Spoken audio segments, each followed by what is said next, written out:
వేదికకి ఆహ్వానిస్తున్నాం. Assistant senior member Lakshma Reddy గారు వేదిక మీదకి రావాల్సిందిగా విజ్ఞప్తి.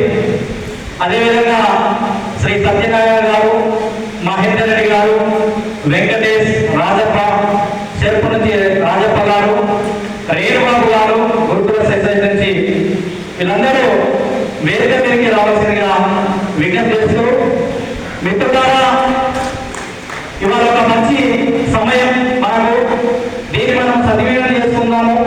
త్వరలో మంది గారు మనకు వేదిక మీదకి వస్తున్నారు. ఈ సందర్భంగా ఇవాళ మనం ఇంత గొప్ప ఐక్యత చాటున్నందుకు ఇంకా చాలా జిల్లా నుంచి చేరుకునే పరిస్థితి ఉంది. మరి ఉదయం నుంచే ఇక్కడికి వచ్చి చేరుకోవడం చాలా సంతోషంగా ఉంది. ఈ సందర్భంగా ప్రతి ఒక్కరికి మరొకసారి రాష్ట్ర వారి తరఫున అందరికీ ధన్యవాదాలు తెలియజేస్తూ, మన సమస్యలు ఏమున్నా కూడా ప్రభుత్వం దృష్టికి తీసుకెళ్దాం. అదేవిధంగా ప్రభుత్వం చేసినటువంటి మేలు గుర్తించి కృతజ్ఞతగా వారికి అందజేద్దామని ఈ సందర్భంగా తెలియజేస్తూ, మరి ఈ కార్యక్రమానికి అధ్యక్షతగా వహిస్తున్నటువంటి మన రాష్ట్ర తిగుల శ్రీనివాస గారు కూడా వేదికకి రావాల్సిందిగా విజ్ఞప్తి చేస్తున్నాం.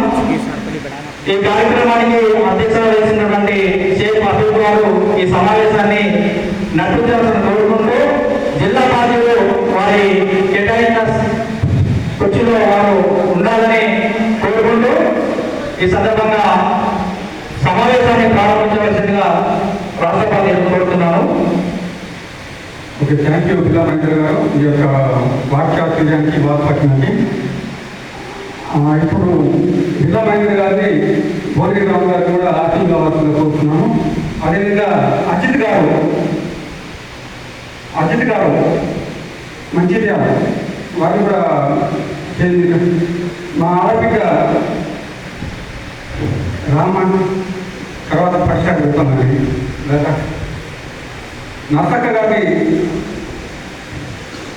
ఎందుకంటే మళ్ళీ లాస్ట్ గవర్నమెంట్లో ఒక్క మినిస్టర్ లేడు, లేడీ మినిస్టర్ అనేది వస్తుంది.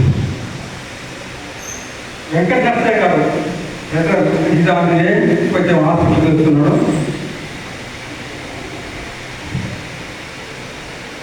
వెంకట నర్సయ్య